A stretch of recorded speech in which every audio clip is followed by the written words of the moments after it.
everyone, this is Becky here at Bex Creations, and Janet asked if I would do a video on making these tiny little flowers. And you can use any scrap yarn, and I've got a link in the description box below to the pattern. It's super easy and super quick. So I thought, well, I'll just jump on and do a quick live. I am using crocheted cotton thread in a variegated, and I'm using a size 2 metal crochet hook. On the website, she tells you which hooks to match with different types of yarn. Hi, Mrs. Gigi. So if you don't need the tutorial, you feel free to go visit her website, and she's got additional information that I'm not going to give because I'm just going to show how to do these little guys. So she uses the magic loop method, which if you've never done that, it's the best method to get a tight center on anything circular. And all you do is you grab the tail and just wrap the yarn around your finger. So you go around 2 fingers up over the top. So where you just came over, oops, hang on, let me get in the shot. That would help. Go over and then come back up. So the one that you just came back up is here.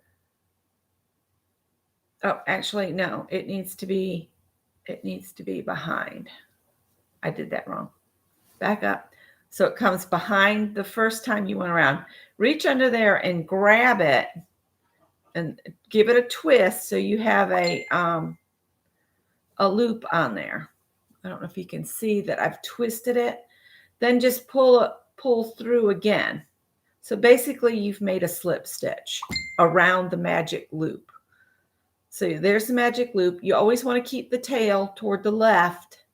Okay. So once you get that one on, you're going to do 4 double crochets into the magic loop. So you just go inside the loop. It's a little fiddly until you get a few stitches on it. And you're doing a double crochet. So you draw over, go through, pick up a thread, then draw through 2 loops, and then draw through 2 loops again. So again, you loop over, go into the loop, pull it up, and then go through the first 2 loops and the second. Then you're going to do that again. So you do 4 of those. So after you've done 4 double crochets, which in UK I think is a single crochet, but we're only going to do my terms, USA terms. So then once you get 4 of those done, then you're going to do just a slip stitch into the loop. So you put your hook through the loop and then draw up a loop and just pull it on through the loop remaining from doing the double crochet. Then you're going to do 4 double crochets.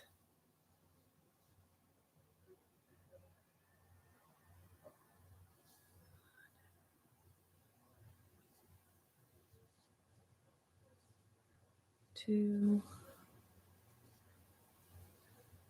always working through the loop, through the magic circle. And if it gets a little unwieldy, just grab the tail and you can start pulling the ring a little smaller so it's easier to maintain. How many did I do there? I'm on the last one. 2, 3, and 4. It's very fiddly, but once you get the hang of it, it's awesome. Then do a slip stitch through the magic ring again.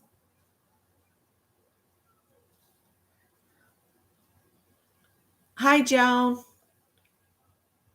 All right. Then you're going to do 4. Think about it is each time you're doing 4 double crochets, 4 double crochets, you're making a petal, and you're going to repeat it the same thing 5 times. So you have a 5-petaled flower when you get back to the beginning. I hope you can see. It's not very visible.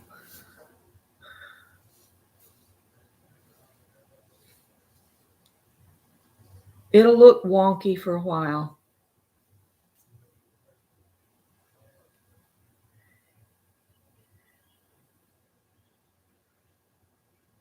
All right, I did 4 double crochets. Then you're going to do a slip stitch in the ring. So just draw a loop up and through the stitch that was on your hook. All right. Then you're going to, you can draw your loop a little tighter. That's the beauty of the magic ring, is once you get close to where you're going to be ending, you can draw it smaller so it's easier to handle. All right, so we've done 3 petals. We need to do 2 more. So that's double crochets, 4 of them. So there's 1,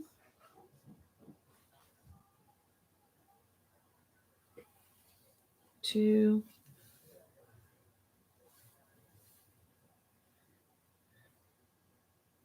3,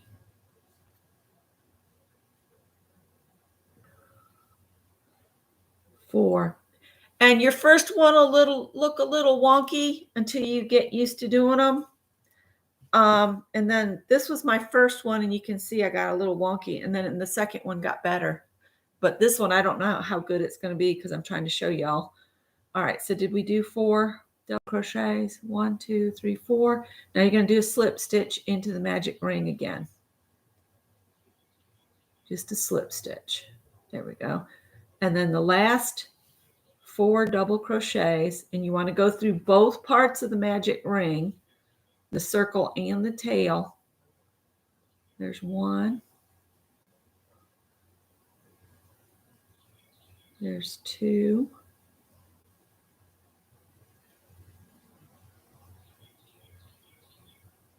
3, 4. Oh, don't get your tail yet. Don't do that. And then you're going to do the slip stitch. Do your slip stitch up. All right, now we're going to pull the magic ring, pull the tail, and hold the flower. All right, we can draw that up tighter. If I can get the tail separate from this, it'd be great. There we go. Just pull that tight, and that draws it closed, see? So now what you're going to need to do is clip your thread off and fasten off by pulling your blue tail, the tail that you've been crocheting with, pull it through and pull it tight down. And then what I've been doing is I just tie a square knot. So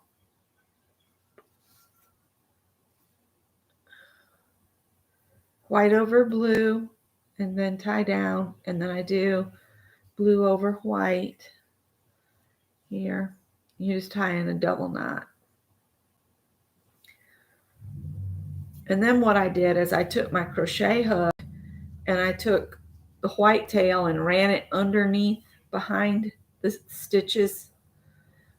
You can get a yarn needle and it probably would be easier, but you just want to keep a little bit of that tail. Might be easier with a yarn needle.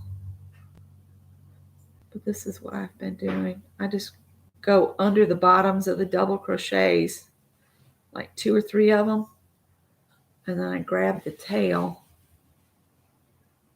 pull it through,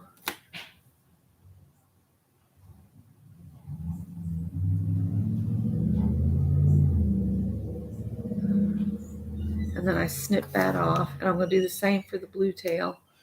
Now, if you wanted to save all these, you could, but I haven't been. I've made a flower. That's good enough.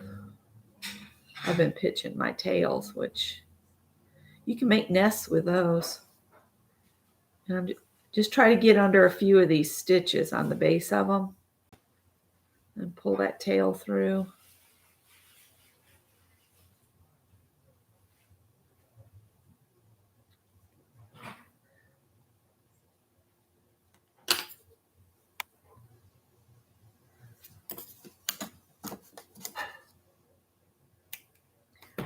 And then I flip it over and I've got another little flower, see? 3 little flowers. because it's blue variegated, they look like forget-me-nots to me, little blue forget-me-nots. Did that help, Janet? Good morning, Ruth.